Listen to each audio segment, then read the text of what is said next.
Hey everyone, it was that time for the Omaha Spring Record Show. We went, we dug, we conquered. It was a successful trip, and I'm going to detail what vinyl I picked up from that show in this video. So if that interests you, just keep on watching.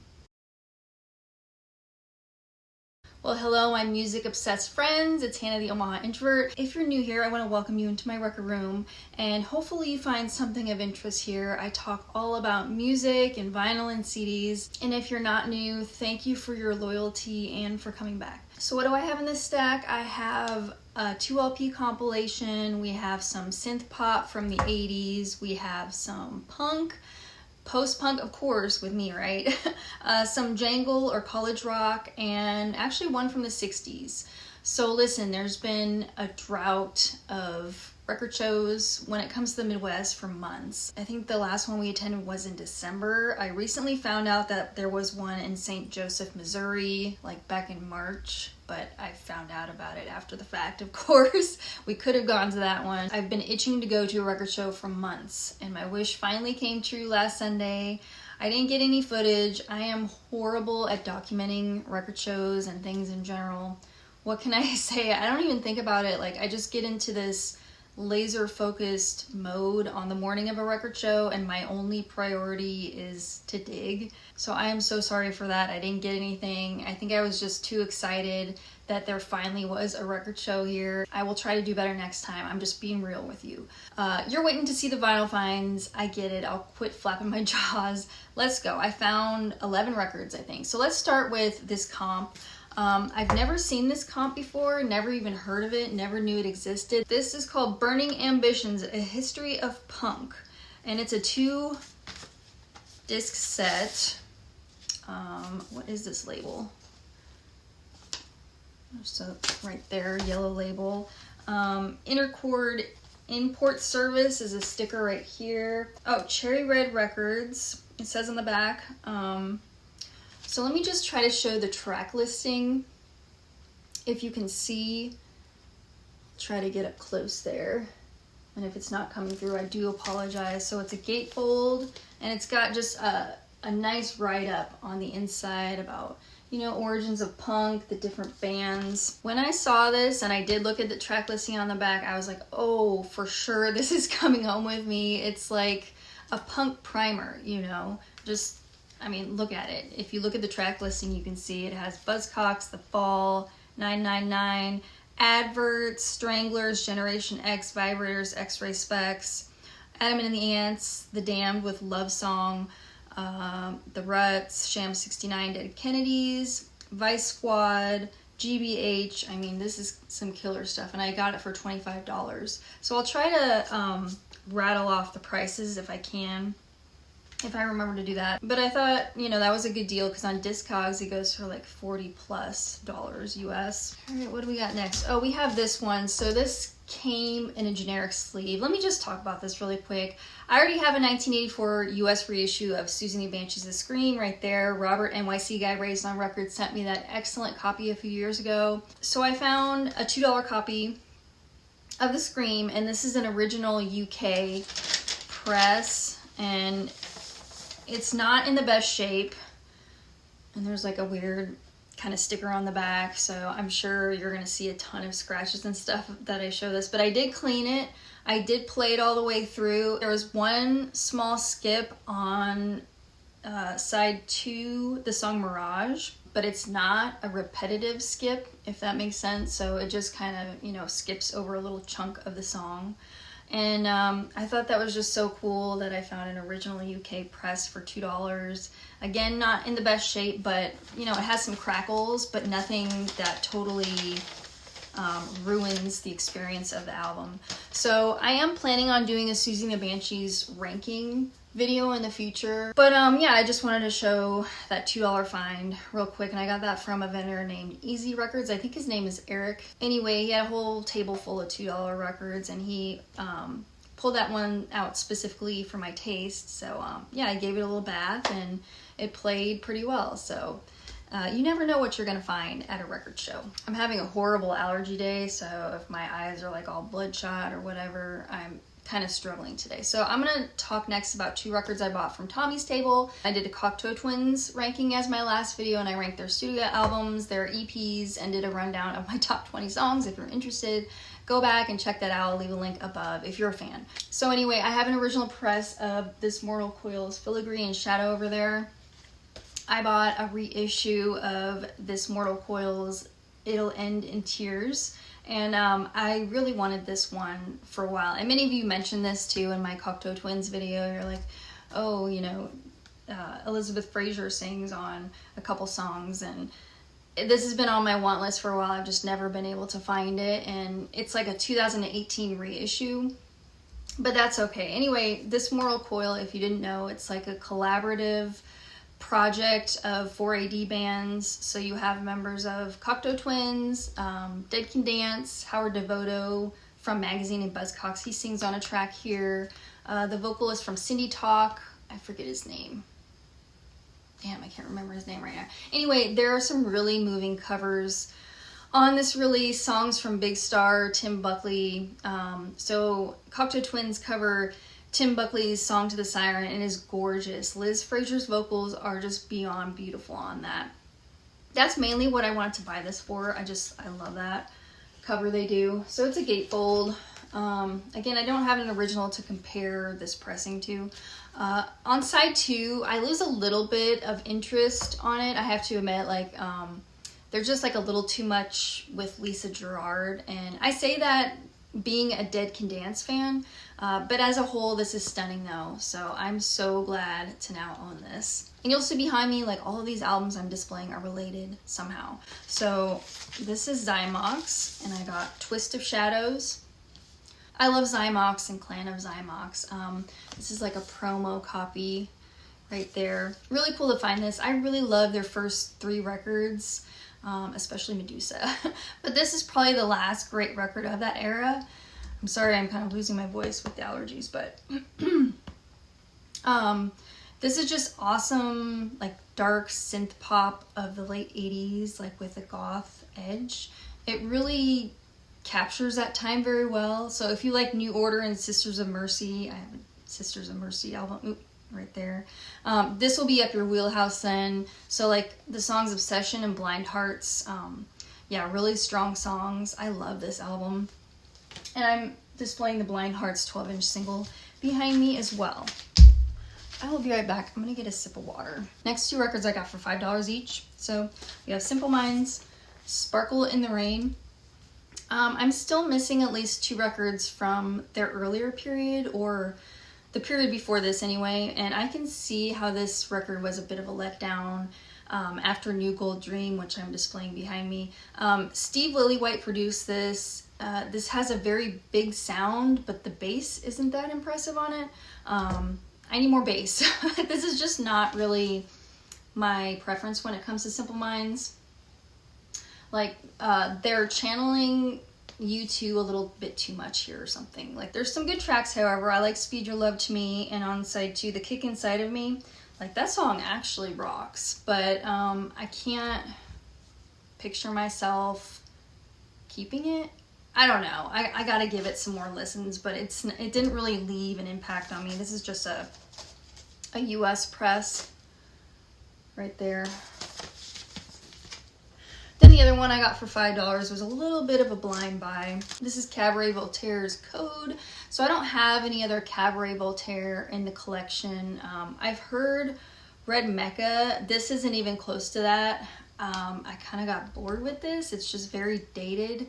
And also I only listened to one side so far, but it just doesn't seem very memorable. Maybe more repetitive than I would like. I'll give it a proper chance though, like I always do with records. It's just like my first listen, that first side, it's just like, I'm not really feeling this. I like Thank You America, but yeah, I don't know for sure about this yet. Let me know your thoughts. They were more like industrial and experimental and post-punk early on, and that's more like electronic and synth pop with that 80s kind of dance feel, if that makes sense. All right, next I found really cool record by James. This is Strip Mine. So this is their second full-length album, and this is actually the first James on vinyl in my collection so far. I have Laid on CD, but I've been wanting to get more from them. I also saw their first record there from the same vendor, but I did a quick search on like what would be the better bet between this and the first album, and I went with this one. I'm so glad I got this. Like from the opening track, I was hooked. This is somewhat of a blind buy since I wasn't really familiar with their 80s material. There's great production on this record though. Like the vocals on, what is it, Fairground? Like he's like channeling Morrissey almost. And then Medieval, the vocals on that, I was like, is this Ian McCulloch? Like it sounded really good. Vulture is another song I really, really love, but there's not a dead track on this.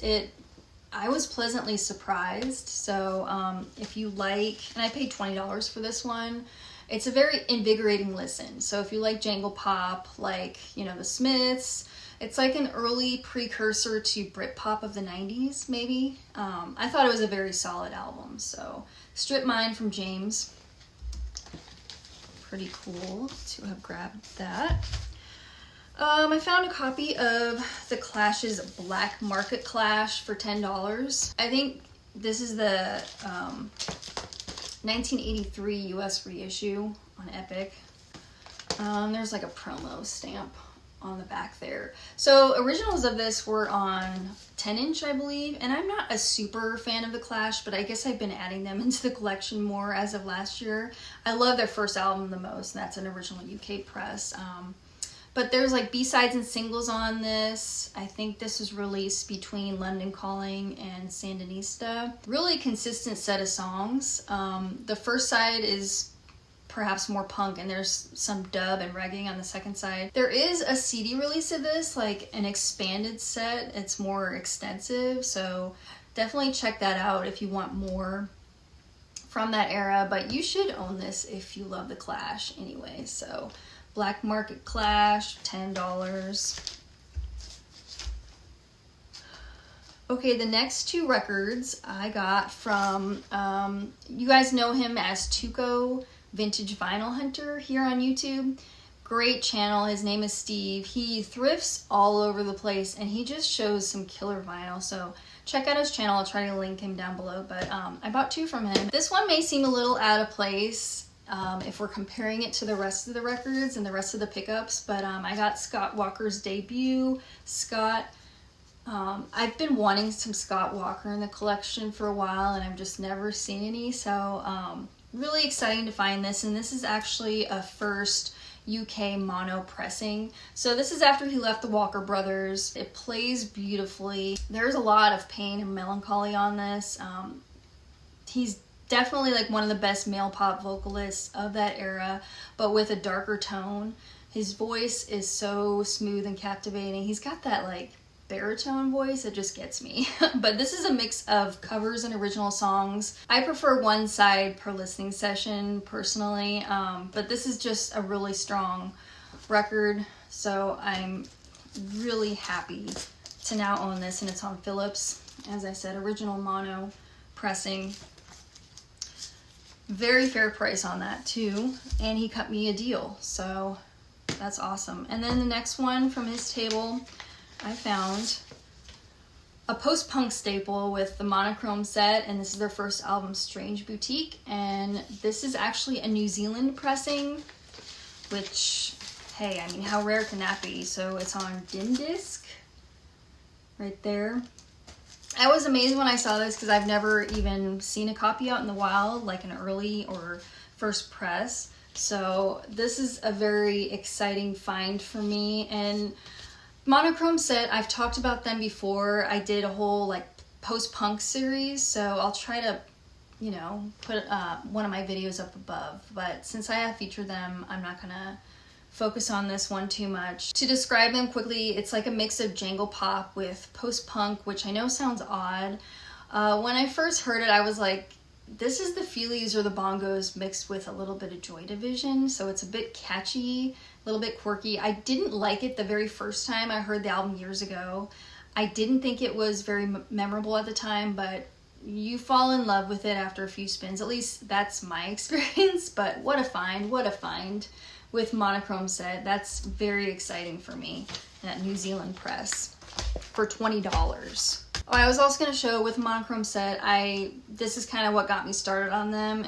It's like a 2-in-1 type of CD. It has Strange Boutique and their second album, Love Zombies. So that was kind of my intro.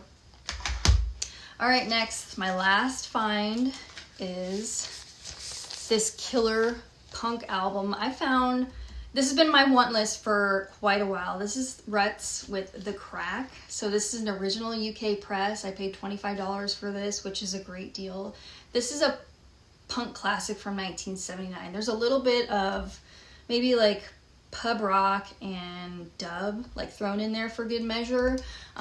Excellent listen though. So Babylon's Burning, it's such a killer opening song.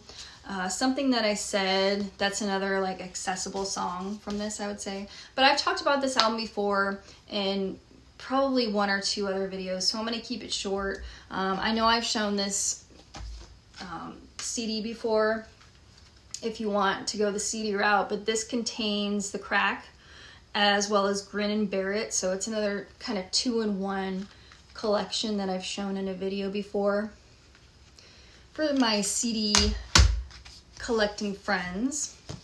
So yeah, this is just like a beautiful copy. I'm really happy to have this, and here's the label.